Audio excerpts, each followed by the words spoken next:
Freydis, the skald, prepares her ink and parchment, determined to record the epic journey for generations to come, inspired by tales from Icelandic longhouses. News of fertile, uncharted lands to the west stirs excitement among Norse settlers, including Eric the Settler and Astrid the Shield Maiden. The crew debates the risks of leaving behind their ancestral homes, weighing the uncertain promise of new land. Freydis sings a saga by the hearth, recounting older voyages and filling the room with resolve and courage. Preparations for the voyage begin. Axes are sharpened, ships repaired, and supplies gathered. Astrid inspects her shield and weapons, determined to defend her kin and seek glory in new lands. Eric addresses the settlers, promising to lead them with strength through whatever storms lie ahead.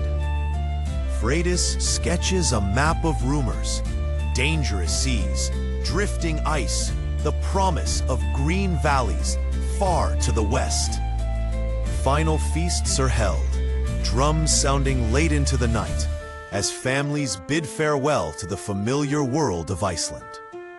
On the day of departure, fog hangs heavy as the settlers load their ships, silence punctuated by the calls of gulls and creaking of wood. With a push and a chorus of shouts, the ships slide from shore, sails unfurling to catch the Arctic wind, Greenland bound. Freydis, seated near the prow, begins to document the adventure, her words shaped by the creak of oak and cries of the wind. The fleet meets biting winds and frigid rain, faces set as they press westward for unknown shores. At night, auroras blaze above the ships, casting emerald shadows on anxious faces. Astrid leads a watch, keeping an eye on strange sea creatures that surface at night, alert to any threat. Storms lash the ships, tearing at sails. Eric shouts orders, keeping hope alive through skill and determination. One vessel founders on a reef, and Freydis records the sorrowful loss of friends and kin to the cold deep. The survivors huddle under animal hides, sharing what food they have left, frost gathering on beards and cloaks. With rising sun and calmer winds, the fleet regroups. Eric and Astrid scout the horizon for Promised Land. A cry goes up, "New land!" Green hills and patches of ice reveal Greenland, mysterious and wild.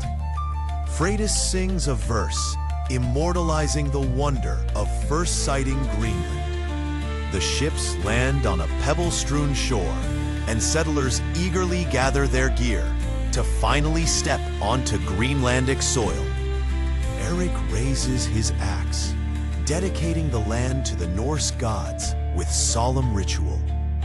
Freydis and Astrid lead an exploration party into the wild, wary of what predators may lurk in the hinterlands. They discover a freshwater stream, quickly setting up camp.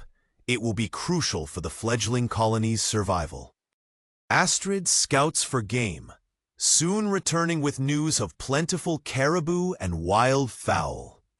The settlers construct turf longhouses, using techniques from Iceland, but adapting to new materials like driftwood and sod.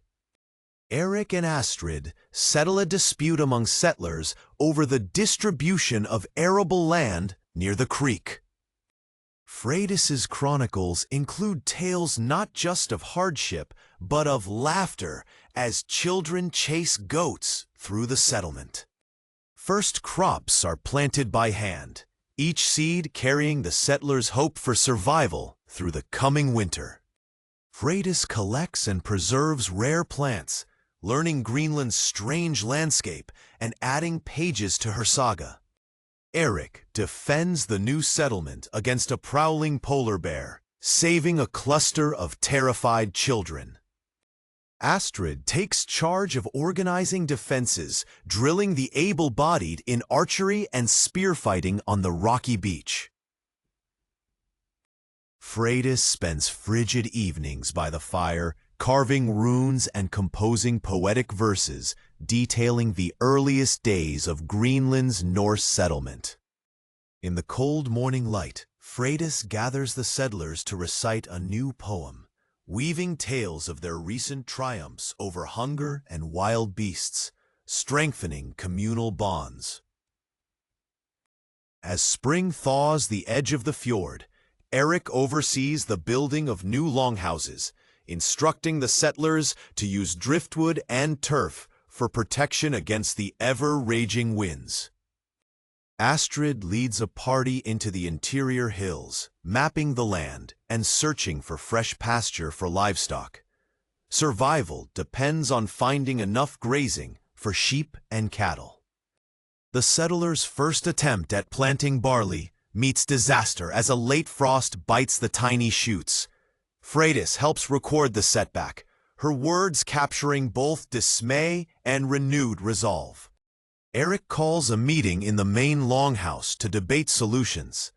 Ideas clash: expand inland, barter for supplies with distant kin, or attempt risky ocean fishing. Spirits rise as whale hunters return with a massive catch, allowing for a feast and increased stores.